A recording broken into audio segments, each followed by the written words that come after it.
بسم اللہ الرحمن الرحیم. السلام علیکم. آج 30 جون ہے اور آج کی ویکیبلری کے 10 ورڈز کون سے ہیں چلیے دیکھتے ہیں. پہلا ورڈ ہے الیکٹریٹی. یہ ناؤن ہے اور اس کا مطلب ہے کسی چیز کے بارے میں بہت زیادہ شوق رکھنا، انتھوزیازم رکھنا یا پھر گریٹ ہیپینس ہونا. They accepted the offer with alacrity. Synonyms کے ہوں گے انتھوزیازم یا ریڈینس، اور اردو میں کہیں گے اس کو پھرتی، شوق، رضامندی، کسی کام کے کرنے کے لیے خوش دلی سے آمادہ ہونا کو. رضامندی یا آمادگی کے میننگز میں بھی یہ استعمال ہوگا. نیکسٹ ورڈ ہے سبورسو. سبورسو کا مطلب ہے کوئی ایسا شخص جو گورنمنٹ یا کسی پولیٹیکل سسٹم کو سیکرٹلی اٹیک کرے، اس کو خراب کرنے کے لیے، ڈسٹروائے کرنے کے لیے. A person who tries to destroy or damage a government or political system by attacking secretly or indirectly. Sentence دیکھتے ہیں.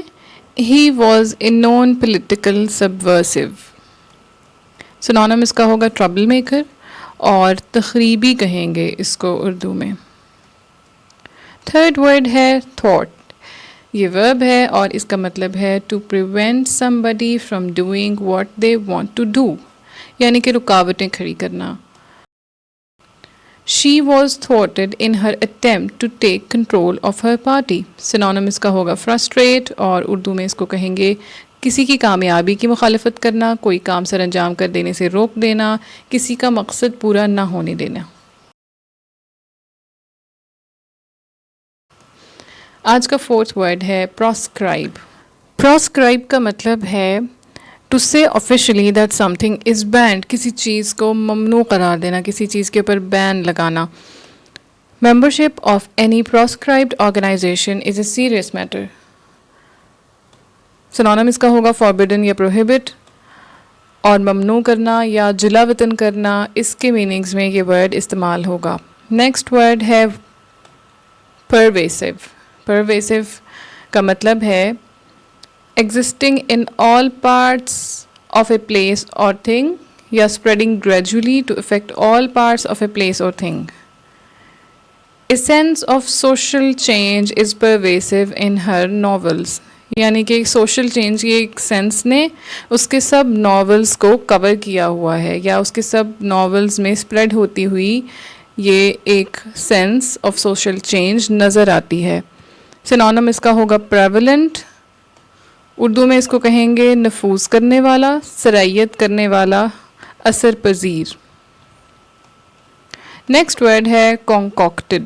concocted کا ایک میننگ یہ ہے to invent a story, an excuse or create a plan especially for a dishonest purpose.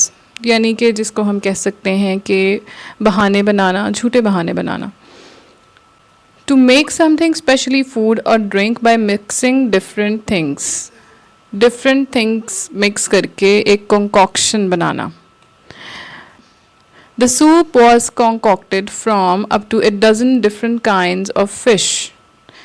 اور اس meaning کا دیکھتے ہیں کہ کس طرح سے سینٹینس بن سکتا ہے. She concocted some elaborate story to explain her absence.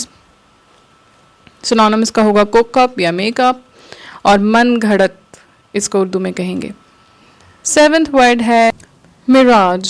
یہ ناؤن ہے اور اس کا مطلب ہوتا ہے an effect caused by hot air in desert or on roads that makes you think you can see something such as water which is not there. اگر کبھی سفر کے دوران آپ نے غور کیا ہو تو سامنے دیکھا جائے تو سڑک پر یوں لگتا ہے کہ جیسے پانی ہے، حالانکہ وہ پانی نہیں ہوتا، سراب ہوتا ہے. تو صحرا میں بھی اسی طرح سے جو سراب ہوتا ہے اس کے لیے یہ ناؤن استعمال ہوتی ہے. وہ لگتا یوں ہے کہ پانی ہے لیکن قریب جا کے دیکھا جائے تو وہ کچھ بھی نہیں ہوتا. So, the effect caused by hot air in deserts or on the roads that makes you think you can see something such as water which is not there. اور دوسرا میننگ اس کا ہوگا کوئی ایسی امید یا ایسی خواہش that you cannot make happen because it is not realistic. کوئی unrealistic خواہش رکھنا. His idea of love was a mirage. سنونم اس کا ہوگا illusion، اور اردو میں اس کو کہیں گے خواب، دھوکہ، سراب، نظر کا دھوکہ، فریب نظر۔ نیکسٹ ورڈ ہے فلیکس۔ جیسے فلیکسر مسلز ہوتے ہیں، تو ٹو بینڈ، موو اور اسٹریچ این آرم اور اے لیگ اور pull a muscle tight especially in order to prepare for physical activity, جیسے ایکسرسائز سے پہلے اسٹریچنگ کی جائے یا سوئمنگ سے پہلے۔